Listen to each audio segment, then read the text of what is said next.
Hey guys, welcome to this tutorial. Now जैसे कि आपको पता है यूएसए प्रेसिडेंशियल इलेक्शन शेड्यूल्ड है नवंबर 2020 को। ऐसे में जो डेमोक्रेट पार्टी है लेड बाय जो बाइडेन, इन्होंने नॉमिनेट किया है कमाला हैरिस को for their vice presidential post. Now बहुत ही सिग्निफिकेंट डेवलपमेंट है ये, जानेंगे इसके बारे में क्या इसका इम्पैक्ट हो सकता है जियोपॉलिटिकल जो मीडिया है यहाँ पर, क्या इसका इम्पैक्ट हो सकता है इंडिया के ऊपर, नेबर जो चाइना है and then of course Russia and Iran, इनके ऊपर क्या इफेक्ट होने वाला है इसका। तो बहुत कुछ यहाँ पे मैं आपको बताऊंगा डिटेल में। But then before begin please don't forget to subscribe to GS with Rupak and hit that bell icon. Now यहाँ पर एग्जैक्टली हुआ क्या है, देखिए जो प्रेसिडेंशियल इलेक्शन है नवंबर को शेड्यूल है, नवंबर 3 को। ऐसे में जो बाइडेन है जो रिप्रेजेंट करते हैं डेमोक्रेट पार्टी को, इन्होंने कमाला हैरिस को नॉमिनेट कर दिया है अपने वाइस प्रेसिडेंटशिप के लिए।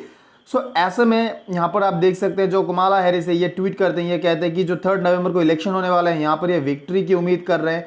एंड बेसिकली ये कह रहे हैं कि जो प्रीवियस गवर्नमेंट जो अभी सर्व कर रहे हैं ये पॉपुलर जो एस्पिरेशन है इनको रिप्रेजेंट नहीं करते। ये एक चेंजेस लाना चाहते हैं अपना जो सोसाइटी है, अपना जो पॉलिटिकल एनवायरनमेंट है यहाँ पर। नाउ मैं आपको बता देता हूँ जो कमाला हैरिस है ये फर्स्ट नॉन वाइट एंड एक इंडियन डिसेंडेंट होंगे अगर वो पावर में आते हैं to represent majority party in the executive.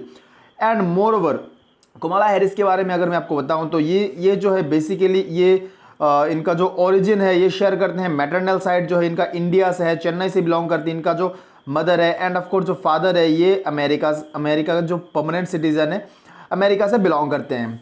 Basically ये फर्स्ट एक्चुअली नॉन वाइट होंगे जो इस पोस्ट के लिए फर्स्ट टाइम नॉमिनेट किए गए हैं। एंड अगर ये पावर में आते तो एग्जीक्यूटिव में ये रिप्रेजेंट करेंगे अपने पार्टी को। ये बहुत ही अपने आप में एक सिग्निफिकेंट डेवलपमेंट ना हो। एग्जैक्टली यहाँ पर पॉइंट क्या है, देखिए जो वाइस प्रेसिडेंट है ये यूनाइटेड स्टेट्स ऑफ अमेरिका में काफ़ी significant amount of power share करते हैं अलॉन्ग विद प्रेसिडेंट। आपको पता होगा जब प्रेसिडेंट अपने पोस्ट में नहीं होते हैं, जब प्रेसिडेंट पावर में नहीं होते तो उनका जो रेस्पॉन्सिबिलिटीज है, जो पावर है ये डायरेक्टली चला जाता है वाइस प्रेसिडेंट को। एंड जो बाइडेन है ये अभी करंटली इनका जो एज है 77 ईयर 78 ईयर हो जाएंगे जब ये प्रेसिडेंट अगर ये जीतते हैं तो ये सबसे सीनियर मेंबर बनेंगे प्रेसिडेंट बनने वाले in the history of America. देखिए ऐसे में अगर कल को जो बाइडेन के जगह पर जो कमाला हैरिस है इनको अगर पावर संभालना होता है तो ऐसे में क्या इम्पैक्ट होगा इसका, जो बाकी जियोपॉलिटिकल प्लेटफॉर्म्स है यहाँ पर जो इंडिया पे इनका इफेक्ट होगा वो क्या होगा, बेसिकली यहाँ पर हम डिस्कस करने वाले इन डेवलपमेंट्स के बारे में। देखिए यहाँ पर सबसे पहले मैं आपको डेमोक्रेट्स एंड रिपब्लिक्स के बीच में जो डिफरेंस है ये आपको बता देता हूँ। यूएसए में 2 मेजर पार्टी जो है जो राइवल है, एक होता है जो डेमोक्रेट एंड दूसरे होते हैं जो रिपब्लिकन पार्टी। जो अपना डोनाल्ड ट्रंप है ये रिप्रेजेंट करते हैं रिपब्लिकन पार्टी को एंड डेमोक्रेट्स जो है इनको रिप्रेजेंट कर रहे हैं करेंटली जो बाइडेन। एंड आपको पता होगा जो अपना बराक ओबामा थे ये भी बेसिकली डेमोक्रेट पार्टी से बिलोंग करते थे। देखिए इनके बीच में डिफरेंस जो आइडियल डिफरेंस है, एक तो डेमोक्रेट्स है जो बिलीव करते हैं स्ट्रॉन्ग गवर्नमेंट को, they have a more progressive approach towards citizens right. दूसरी तरफ जो लिबरल है जो रिपब्लिक है ये चाहते हैं कि कम गवर्नमेंट जो गवर्नेंस है ये कम लोगों से बने एंड ये they are basically more conservative towards the choices of citizen. ये बेसिकली कहते हैं कि इंसान जो है इनको अपना जो राइट्स है ये खुद जीना चाहिए। एंड दूसरी तरफ जो डेमोक्रेट्स है ये बिलीव करते हैं कि government should be held responsible for providing citizens their right. And जो माइग्रेशन है, माइग्रेशन इशू में जो डेमोक्रेट्स है ये बेसिकली बहुत ही लिबरल है, ये चाहते हैं कि जो माइग्रेंट्स है इनको अपना राइट मिले। दे बिलीव कि जो माइग्रेंट है ये स्ट्रेस्ड माइग्रेशन के लिए जाते हैं एंड ऐसे में इनको अपना राइट मिलना चाहिए। They are more liberal towards the plight of the migrants. Where जो रिपब्लिकन है ये काफ़ी स्ट्रॉन्ग स्टैंड रखते हैं माइग्रेंट्स के लिए। जैसे कि आपको पता होगा जो डोनाल्ड ट्रंप है इन्होंने एक बार कह दिया था कि वॉल बनाना है यूएसए एंड मैक्सिको के बीच में। एंड बहुत सारे इन्होंने स्ट्रिंजेंट स्टेप्स भी लिए थे to stop migration to United States of America.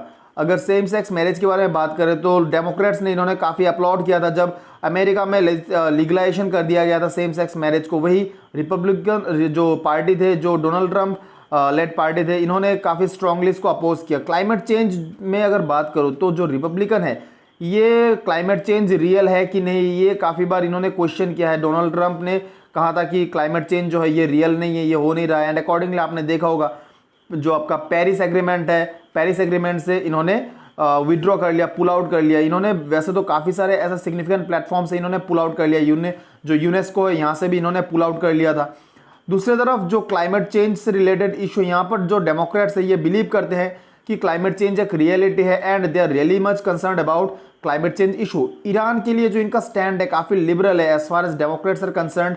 And जो सैंक्शंस है, आपको पता होगा जब बराक ओबामा थे प्रेसिडेंट तो इतने सारे सैंक्शंस नहीं थे ईरान के खिलाफ एंड काफ़ी लिबरल अप्रोच रहा। एंड जब अपना डोनाल्ड ट्रंप आ गए पावर में तो काफ़ी इन्होंने स्ट्रिक्ट एक्शंस लिया, वहाँ पर स्ट्राइक्स भी हुए ईरान पे एंड काफ़ी सारे सैंक्शंस भी लगाया गया as per under the government of Donald Trump. So basically these are the fundamental differences between the two. Now अगर बात करते हैं ट्रंप और जो बाइडेन के, तो ये आज के तारीख में इनका इक्वेशन ये कहाँ पे स्टैंड करते हैं। जो बाइडेन बेसिकली मैं आपको बता देता हूँ, ये फॉर्मर वाइस प्रेसिडेंट रह चुके हैं अंडर बराक ओबामा एंड ये 2 टाइम नॉमिनी भी रहे हैं फॉर प्रेसिडेंशियल इलेक्शन, एक 1988 में, एक 2008 में, तो काफ़ी पुराने मेंबर है, सेनेटर रहे हैं। एंड जो ट्रंप है ये बेसिकली इस बार इनका मेन राइवल रहेंगे। वेल देखिए, अगर इक्वेशन के बारे में बात करें तो जो ट्रंप है ये काफ़ी बहुत सारे ऐसे डिसीजंस लिए जो अनपॉपुलर है। For example climate change issue में बहुत ही लीनियंट अप्रोच रखा। इकोनॉमिक मिसमैनेजमेंट, आपको पता होगा जो यूनाइटेड स्टेट्स ऑफ अमेरिका है यहाँ पर जिस हिसाब से ग्रोथ होना चाहिए था उतना कर नहीं पाए। एंड ऑफकोर्स अभी का जो पैंडेमिक है कोविड-19, इसके चलते ग्रोथ जो है ये काफ़ी डिरेल हो गया है। अनएम्प्लॉयमेंट काफ़ी हाई है आज के तारीख में, 6.5 मिलियन के आसपास एक एस्टिमेट बताता है कि अनएम्प्लॉयमेंट है। देन कोविड-19 का मिस हैंडलिंग जो इन्होंने किया है एंड देन बहुत सारे अनपॉपुलर इनका एक्शंस रहे, जैसे कि इन्होंने WHO में फंडिंग बंद कर दिया, इन्होंने जो यूनेस्को है यहाँ से इन्होंने पुल आउट कर लिया, पेरिस क्लाइमेट डील से इन्होंने पुल आउट कर लिया। सो ऐसे बहुत सारे डिसीजंस जो कि बहुत ही हार्डली क्रिटिसाइज किया गया। एंड ऑफ कोर्स जो रिसेंट प्रोटेस्ट रहा रिगार्डिंग द डेथ ऑफ जो एक ब्लैक सिटीजन थे इनका फ्लॉयड, इनका जो डेथ हो गया था, इसके बाद ब्लैक लाइव्स मैटर एक बहुत ही स्ट्रॉन्ग यहाँ पर सिटीजन लेड एक मूवमेंट आया, एक रेजिस्टेंस शो किया सिटीजन ने and they showed their disaffection towards Trump administration. So basically इसके खिलाफ अगर हम बाइडेन जो है इनका एजेंडा देखते हैं, जो इन्होंने इलेक्शन मैनिफेस्टो यहाँ पे इन्होंने रिलीज किया है, तो करीब करीब 45 इन्होंने मैनिफेस्टोज रिलीज कर रखे हैं। इनमें से कुछ मैं आपको दिखाना चाहता हूँ। एक तो है कि ये कहते हैं कि इकोनॉमिक रिकवरी कराएंगे ये, देन जो रेशियल इक्विटी है यहाँ पर ये काम करेंगे, ये एजुकेशन पे काम करेंगे, सस्टेनेबल इंफ्रास्ट्रक्चर बनाएंगे, clean energy, so basically climate के लिए कंसर्न है। देन ये यहाँ पर बोल रहे हैं कि जो है future is made in all of America bye all of American workers. So basically यहाँ पर ये एक और दिखाना चाहते हैं कि जो वर्कर कम्युनिटी है यहाँ पर, irrespective of whether there Muslim, Anglo Muslim है या फिर वो ब्लैक्स है, अफ्रीकन डिसेंडेंट से बिलोंग करते हैं, सबके लिए एक इक्वल वर्किंग प्लेटफॉर्म ये बनाएंगे।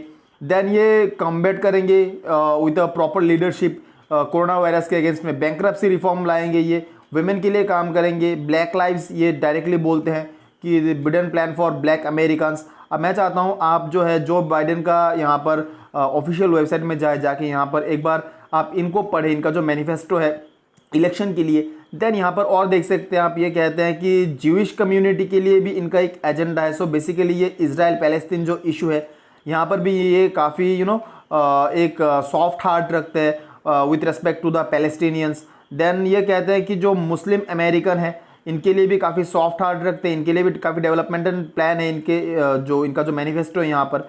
देन ऑफ कोर्स लैटिनो जो है यहाँ पर, इनके लिए भी इनके पास प्लान है। तो बेसिकली यहाँ पर एक होलिस्टिक अप्रोच रखते हैं, अनलाइक ट्रम्प जो कि बहुत बार अपने रेसिस्ट कमेंट के लिए भी अनपॉपुलर ऐसे कमेंट के लिए इनको काफ़ी बार स्ट्रांगली क्रिटिसाइज किया गया है। वेल देखिए, अब जो रिसेंट मूव है कमाला हैरिस को ये मूव करने का जो एक जो नॉमिनेट करने का एक मूव रहा है, यहाँ पर ये सिग्निफिकेंस क्यों है? क्योंकि ये अपने आप में एक सिग्निफिकेंट स्टेप है। वेल वैसे तो ये एक वुमेन रिप्रेजेंटेटिव दे रहे हैं और वो भी एक फर्स्ट टाइम होंगे जो नॉन वाइट। ऑलरेडी जो रेशियल जो वहाँ पर एटमॉस्फेयर ये काफ़ी हॉट है, तो ऐसा में यहाँ पर कैश इन करना, बैंक करना एक काफ़ी सिग्निफिकेंट मूव रहा है यहाँ पर as far as Joe Biden is concern. And then ये बेसिकली अट्रैक्ट करना चाहते हैं जो एंग्लो अफ्रीकन वोटर है, करीब करीब 13% से ज़्यादा एंग्लो अफ्रीकन वोटर है जो कि वोट करते हैं प्रेसिडेंशियल इलेक्शन में, तो इनको अट्रैक्ट करने का एक काफ़ी सिग्निफिकेंट मूव हो गया है ये। एंड देन जो ऑफ कोर्स ट्रम्प ने जो रेशियल इनका जो अप्रोच रहा है उसको अंडरस्कोर कर रहा है। इनडायरेक्टली ये लोगों को दिखा रहा है कि ट्रम्प एडमिनिस्ट्रेशन में जो रेशियल एक हेट्रेड फैला है सोसाइटी में, या फिर जो इनका डिस्क्रिमिनेशन रहा है, इनके खिलाफ ये काम करेंगे। सो बेसिकली रिप्रेजेंटेशन प्रोवाइड कर रहे हैं नॉन वाइट्स को भी, एंड जो इंडो अमेरिकन कम्युनिटी है इनको भी ये अट्रैक्ट कर रहा है, क्योंकि जो कमाला हैरिस है ये बेसिकली एक एंग्लो अमेरिकन है। इनका जो मदर है ये इंडिया से बिलोंग करते हैं, चेन्नई से बिलोंग करते हैं। सो एंग्लो जो इंडो अमेरिकन कम्युनिटी है इनको भी अट्रैक्ट करने का एक काफ़ी स्विफ्ट मूव है ये अपने आप में। सो बेसिकली ये बहुत ही एक सिग्निफिकेंट स्टेप है, डेवलपमेंट है। वेल देखिए, अब अगर बात करें इस इंडिया का इस पे क्या इम्पैक्ट हो सकता है, तो देखिए जो डेमोक्रेट्स थे इनका अप्रोच क्या रहा है, या फिर डेमोक्रेट का स्टैंड क्या रहा है। 2017 में एक स्टडी जो शिकागो काउंसिल का एक सर्वे है, यहाँ पर ये कहते हैं कि 41% Democrats are more confident about India's ability to deal with global problem. So basically यहाँ पर जो रिपब्लिकन है ये 27% सपोर्ट करते हैं, डेमोक्रेट्स जो ये 41% सपोर्ट करते हैं। तो हम कह सकते हैं कि जो डेमोक्रेट है they are more pro India, हम ये यहाँ से आइडिया लगा सकते हैं। लेकिन ये 2017 की बात है, इसके बाद बहुत सारे डेवलपमेंट्स हुए इंडिया में भी। कश्मीर इशू आ गया, फिर CAA जो सिटीजनशिप अमेंडमेंट एक्ट है ये एक मेजर डेवलपमेंट रहा। काफ़ी बार इंडिया पे ब्लेम किया गया कि इंडिया जो है रिलीजियसली ये बायस है। तो ये बहुत सारे डेवलपमेंट हुए। इसके बाद जो डेमोक्रेट्स है इनका स्टैंड कहाँ पे खड़ा है आज की तारीख में, देखिए कमाला हैरिस ने इन्होंने कश्मीर इशू पे काफ़ी इंटरेस्ट जताया है। इन्होंने काफ़ी स्ट्रॉन्ग व्यूज़ रखा है। ये कहते हैं कि कश्मीर जो है ये अकेला नहीं है, हम हमेशा ऑब्जर्व कर रहे हैं कश्मीर में जो अभी रिसेंट जो सिचुएशन है इनको हम रेगुलरली ट्रैक कर रहे हैं। तो इन्होंने काफ़ी बार गवर्नमेंट को, इंडियन गवर्नमेंट को इन्होंने क्रिटिसाइज़ किया है। एग्जैक्टली मैं कहूँ तो काफ़ी स्ट्रॉन्ग वॉइस रखा है against Indian government विज़ Kashmir issue. इसके अलावा जो बाइडेन है इन्होंने भी काफ़ी ज़्यादा रिजेंटमेंट शो किया है regarding CAA then NRC exercise and restoration of rights of people of Kashmir. So Joe Biden भी यहाँ पर जो डेमोक्रेट है ये भी काफ़ी स्ट्रॉन्ग व्यू रखते हैं for India's CAA then NRC and then of course the plight of Kashmiri people. So इन्होंने भी काफ़ी स्ट्रॉन्ग व्यू रखा हुआ है। इसके अलावा जो इंडियन डिफेंस रिसर्च विंग है ये कहते हैं Kamala Harris has some radical views on Kashmir, India needs to be cautious. तो ये कहते हैं कि इंडिया को कॉशियस होना चाहिए, इंडिया को कंसर्न होना चाहिए कि कमाला हैरिस जो है ये कश्मीर में बहुत ही रेडिकल व्यूज़ रखते हैं। तो ऐसे में यहाँ से इंडिया के लिए क्या पॉजिटिव हो सकता है, क्या नेगेटिव हो सकता है, वेल देखेंगे। लेकिन इससे पहले जो चाइनीज़ रिएक्शन है ये क्या कहता है, देखिए इकोनॉमिक टाइम्स का आर्टिकल है। जो चाइना में उइगुर मुस्लिम के खिलाफ जो एट्रोसिटीज़ चल रहे हैं, जो डिस्क्रिमिनेशन चल रहा है, फॉर रिलीजियस प्रोसिक्यूशन चल रहा है, यहाँ पर कमाला हैरिस जो है इनका नॉमिनेशन इट में add fuel to the fire for China US conflict, क्योंकि ये बहुत ही स्ट्रांगली क्रिटिसाइज करते हैं उइगुर मुस्लिम का जो यहाँ पर रिलीजियस प्रोसिक्यूशन हो रहा है, चाइना जो कर रहा है यहाँ पर। And moreover Kamala Harris जो है इन्होंने काफ़ी बार ओपन प्लेटफॉर्म में ये भी कहा है कि हमारा जो फॉरेन पॉलिसी होगा ये काफ़ी हद तक डिपेंड करेगा कि वहाँ पर सिटीजन्स राइट कितने हैं, वहाँ पर डेमोक्रेटिक वैल्यूज़ कितने हैं, इसके ऊपर हमारा फॉरेन पॉलिसी डिटरमाइन होगा। हम डिपेंड करेगा कि जो कंट्री है ये किस तरह से अपने सिटीजन को ट्रीट करता है। तो चाइना जो है, चाइना और यूएस के बीच में आज के तारीख में एक काफ़ी मेजर एक कन्फ्लिक्ट सिचुएशन है, काफ़ी ख़राब सिचुएशन चल रहा है मैं कहूँगा। तो ऐसे में कमाला हैरिस अगर ये पावर में आते हैं डेमोक्रेट्स, तो ये US चाइना का जो रिलेशन है यहाँ पर और भी ज़्यादा एक गैप प्रोवाइड कर सकता है, क्योंकि ये जो उइगुर मुस्लिम है इनका जो इशू है, जो प्लाइट है, इसमें काफ़ी स्ट्रॉन्ग व्यूज़ रखा है कमाला हैरिस ने। एंड अगर ईरान के बारे में बात करें तो डेमोक्रेट ने काफ़ी ज़्यादा क्रिटिसाइज़ किया है regarding the death of Qasem Soleimani. तो आपको पता होगा जनवरी में ट्रम्प है इन्होंने एक अटैक किया था ईरान का जो इनका प्रेसिडेंट जो आपका जनरल थे, ईरानियन जनरल जो थे कासिम सुलेमानी, इन पे अटैक किया था, इनको असैसिनेट कर दिया था। तो ऐसे में जो डेमोक्रेट प्रेसिडेंशियल कैंडिडेट है अपना जो बाइडेन, इन्होंने काफ़ी स्ट्रॉन्ग व्यूज़ रखा था, इन्होंने क्रिटिसाइज़ किया था ट्रम्प गवर्नमेंट को। मोरओवर जब बराक ओबामा थे तो ईरान के लिए जो इनका स्ट्रैटेजी था, जो इनका अप्रोच था वो काफ़ी लिबरल रहा, इतने सारे सैंक्शंस नहीं थे एंड काफ़ी हद तक कह सकते हैं एक हेल्दी रिलेशनशिप शेयर करते थे United States of America and Iran. So यहाँ पर ईरान के लिए अगर डेमोक्रेट्स पावर में आते तो ये उम्मीद कर सकते हैं कि इनका जो अभी इकोनॉमिक हार्डशिप है, जो इनका अभी सैंक्शंस लगा हुआ है, ये काफ़ी हद तक रिलीज हो सकता है, काफ़ी हद तक यहाँ पे इनको लिबरल अप्रोच मिल सकता है। देखिए अब इंडिया के लिए हम क्या एक्सपेक्ट कर सकते हैं, यहाँ पर मैं आपके लिए बताऊंगा पॉजिटिव्स एंड कंसर्न जो इश्यूज है जहाँ पर इंडिया को फोकस करना चाहिए। देखिए पॉजिटिव ये है कि लिबरल H1B वीज़ा, आपको पता होगा ट्रंप ने काफ़ी बार H1B वीज़ा को लेके काफ़ी स्टेटमेंट्स दिए हैं, काफ़ी रिलीजेस दिए हैं जहाँ पर इंडिया को काफ़ी कंसर्न हुआ है। तो अगर डेमोक्रेट्स पावर में आते तो हम उम्मीद कर सकते हैं जो इंडियन है इनको अमेरिका में जॉब मिलेंगे, H1B वीज़ा का जो इशू है ये काफ़ी हद तक सॉल्व हो जाएगा। देन दोनों कॉमन स्टैंड रखते हैं चाइना के खिलाफ। आपको ऑलरेडी मैंने बताया है कि जो चाइना है इनके बीच में डिस्टेंस बढ़ सकता है चाइना एंड US रिलेशन में। तो ऐसा में यहाँ पर इंडिया जो ये यूटिलाइज कर सकता है इस अपॉर्चुनिटी को to attract more and more foreign investment towards India. जो चाइनीज जो अमेरिकन इन्वेस्टमेंट होंगे या फिर जो डिफेंस टाइज है, इकोनॉमिक ट्रेड डील होंगे, ये काफ़ी ज़्यादा स्ट्रांग हो सकता है इंडिया का अमेरिका के साथ। क्लाइमेट डील में दोनों सेम प्रोग्रेसिव व्यू रखते हैं, जबकि डोनाल्ड ट्रंप जो है ये क्लाइमेट डील के बारे में इतना सीरियस अपना शो किया नहीं है, इन्होंने अपना कंसर्न जताया नहीं है, हमेशा से इन्होंने क्लाइमेट डील से इन्होंने पुल आउट किया है। लेकिन यहाँ पर अगर डेमोक्रेट्स पावर में आते हैं तो हमें हम एक्सपेक्ट कर सकते हैं कि जो क्लाइमेट डील है यहाँ पर दोनों कंट्री एक ही प्लेटफॉर्म में खड़े होंगे। एंड ऑफ कोर्स यहाँ पे हम एक्सपेक्ट कर सकते हैं जो ग्रीन टेक्नोलॉजी है, climate friendly, climate resilient infrastructure जो है यहाँ पर इंडिया को एक बूस्ट मिल सकता है। वहीं पर कंसर्न की बात यह है कि कश्मीर इशू एक बोन ऑफ कंटेंशन रहेगा दोनों कंट्री के बीच में। यहाँ पर काफ़ी स्ट्रॉन्ग व्यूज़ जता सकते हैं अगर डेमोक्रेट्स पावर में आते हैं तो इंडिया पे ये सैंक्शंस लगा सकते हैं। अगर ये पावर में आ जाते हैं तो ये एक मुद्दा हो सकता है जहाँ पर दोनों कंट्री आपस में एक स्ट्राइफ सिचुएशन में हमको देखने को मिल सकता है। तो इससे जो डिफेंस एंड इकोनॉमिक टाइज है यहाँ पर एक इम्पैक्ट बढ़ सकता है, इंडिया के लिए काफ़ी लो सिचुएशन हो सकता है। सो ऐसा में इंडिया को यहाँ पर एक फ्यूचरिस्टिक अप्रोच रखना चाहिए। अब इंडिया को जो है ये पुश कर सकते हैं for declaration of their peak year.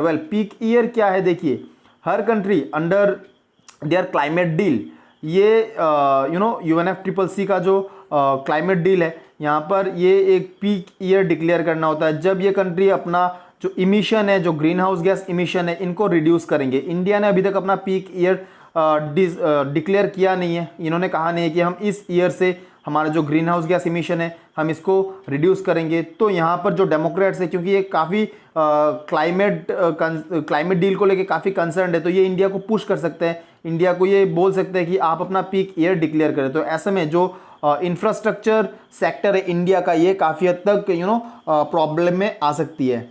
End of course then ये जो एलिगेशन लगा हुआ है इंडिया पे, ये काफ़ी बार कह चुके हैं कि इंडिया जो है ये काफ़ी रिलीजियसली बायसनेस शो कर रहा है। एंड ऑफ कोर्स CAA जो है, सिटीजनशिप अमेंडमेंट एक्ट जो है, इनके लिए काफ़ी रिजेंटमेंट इन्होंने शो किया है। तो ये भी एक बोन ऑफ कंटेंशन, एक कंसर्न हो सकता है। सो यहाँ पर बेसिकली इंडिया को क्या अप्रोच रखना चाहिए? देखिए अब पावर में डोनाल्ड ट्रंप आते हैं या फिर जो बाइडेन आते हैं, ये तो बात की बात है, यहाँ पर हम बस स्पेकुलेट कर सकते हैं। अभी जो अपर एंड है फिलहाल तो ये दिख रहा है कि जो डोनाल्ड ट्रंप है इनका भी कुछ अच्छा टाइम जा नहीं रहा है। अगर ये कुछ मिरेकुलस करते हैं आगे जाके तो शायद इनका जो नेक्स्ट टेन्योर है ये सिक्योर हो जाए। लेकिन इंडिया के लिए इम्पॉर्टेंट रहेगा कि ये जो इश्यूज़ है ये बायलैटरल टॉक्स के ज़रिए ये डील करे इन इश्यूज़ को एंड एड्रेस करे, ताकि इनका जो economic, defence and other approaches है, जो अदर एरियाज़ होंगे जहाँ पे इंडिया को इंटरेस्ट मिल सकता है, उन एरियाज़ में सिग्निफिकेंट कोई डैमेज ना हो। So basically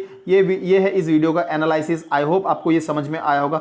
so thanks for listening, thank you very much.